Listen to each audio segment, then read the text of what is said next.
Hello, this is Sabika Syed and welcome to the print headlines. Narendra Modi calls for unity, flags long-term impact of West Asia crisis.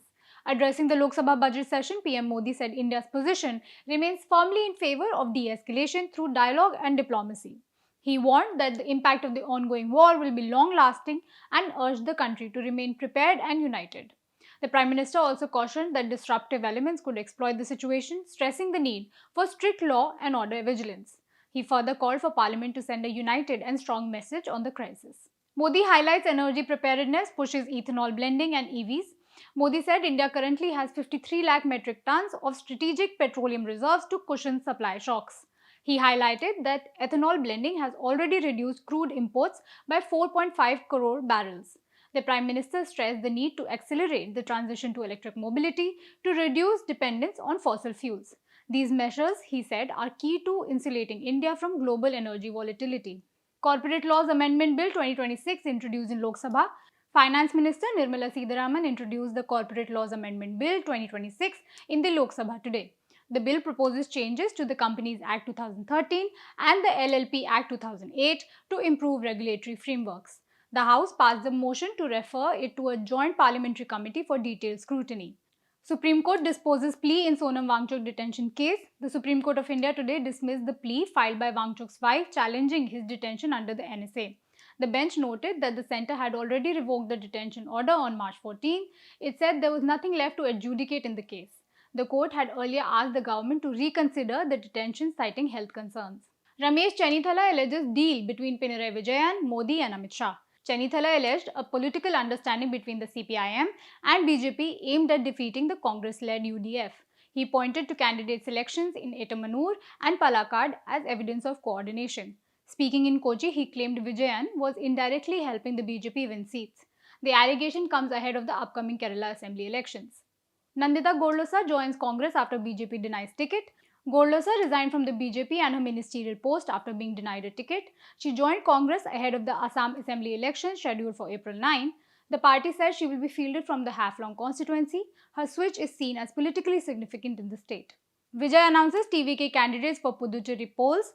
Vijay's TVK released candidates for all 30 assembly segments in Puducheri. The party will contest the April 9 elections independently. The announcement signals Vijay's intent to establish a political foothold. This will be TVK's first major electoral outing. Asaduddin Owaisi's AIMIM allies with AGUP in West Bengal. AIMIM will contest the West Bengal Assembly elections in alliance with Humayun Kabir's AJUP. The alliance plans to field candidates in 149 constituencies. Kabir, a former TMC MLA, has built a base in Murshidabad. The development signals a new minority-focused political grouping in the state. Donald Trump pauses strikes in West Asia, cites talks with Iran. Trump said the US and Iran have held productive conversations on ending hostilities. He announced a 5-day pause on planned strikes against Iranian infrastructure. The statement suggests a temporary diplomatic opening. However, tensions remain high despite the pause. Iran denies Donald Trump's claim of productive talks. Iran rejected Trump's assertion that Washington and Tehran had held productive conversations, leading to a pause in the US strikes. The Iranian Foreign Ministry said the remarks were aimed at lowering global energy prices and buying time for military planning. State-linked outlets Fars and Tasneem reported that no direct or indirect negotiations had taken place. Iran also said it had warned that any US attack on its energy infrastructure would trigger retaliation across the region. Iran says Strait of Hormuz open but restricts US-Israel-linked vessels. Iran said the Strait of Hormuz remains open and maritime traffic is not suspended. However, it warned that vessels linked to the US and Israel would not qualify for safe passage. Such ships would be treated under wartime legal frameworks. Non-hostile vessels can pass if they comply with Iranian regulations. Saudi Arabia UAE faced fresh missile and drone attacks. Air defense systems intercepted incoming missiles and drones in Saudi Arabia and United Arab Emirates. Explosions and sirens were reported across major cities. An Indian national was injured by falling debris in Abu Dhabi. Bahrain also issued shelter advisories amid the attacks. Cuba has started restoring electricity after a nationwide grid collapse. The blackout left millions without power for the third time this month. Around 72,000 customers, including hospitals, have had power restored. However, most of the country remains affected. Air Canada jet crash at LaGuardia Airport kills pilots. An Air Canada Express aircraft collided with a fire truck while landing in New York. Both pilots were killed and several passengers were injured. The plane was carrying 72 passengers and 4 crew members. US authorities have launched a detailed investigation into the incident. Trump deploys ICE agents to airports amid DHS shutdown. The Trump administration said ICE agents will assist airport security operations.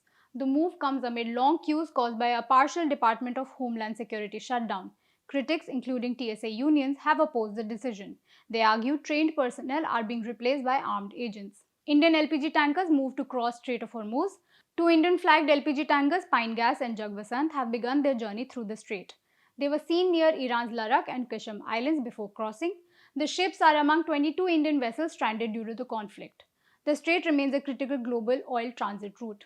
PM Modi, speaking in Lok Sabha Budget Session, said, and I quote, "We are in constant dialogue with all our global partners to ensure the safety of our maritime corridors.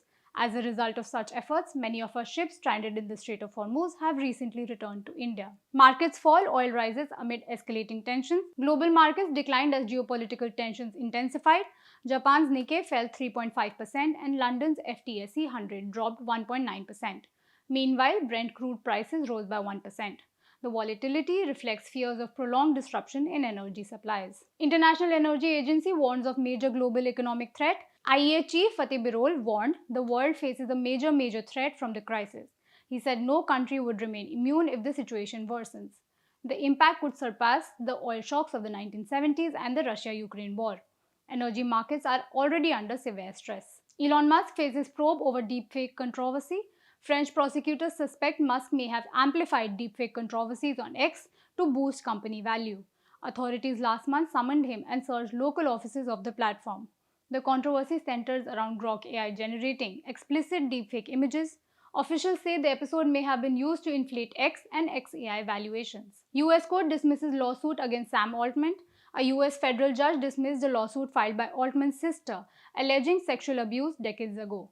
The court said the claims could not proceed due to the expiry of legal timelines. However, it allowed her to file a fresh case under a different legal provision.